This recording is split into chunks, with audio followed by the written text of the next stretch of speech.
चिड़िया की बद्दुआ। गुड्डू एक बहुत ही शरारती बच्चा था।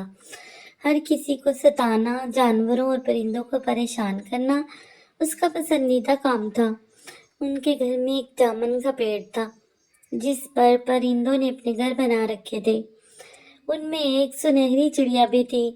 वो जब भी अंडे देती, गुड्डू उसके अंडे तोड़ देता।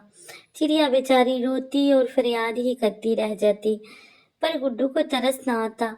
उसकी अम्मी अब्बू उसे बहुत समझाते थे, पर गुड्डू किसी की नहीं सुनता था।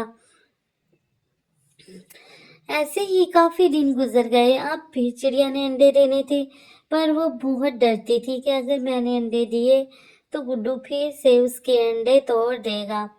आखिरकार तंग आकर चिड़िया ने सोचा कि वो ये घर छोड़ दे।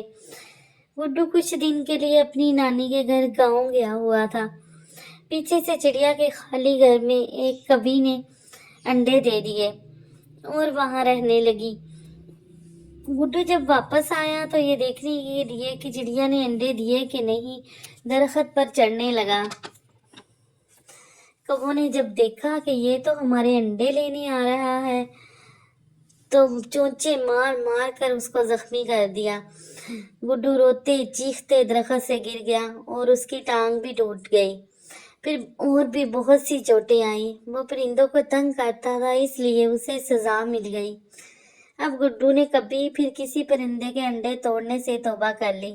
बच्चों, शरारत जरूर करो, पर किसी का नुकसान ना करो और ना ही किसी को तकलीफ दो।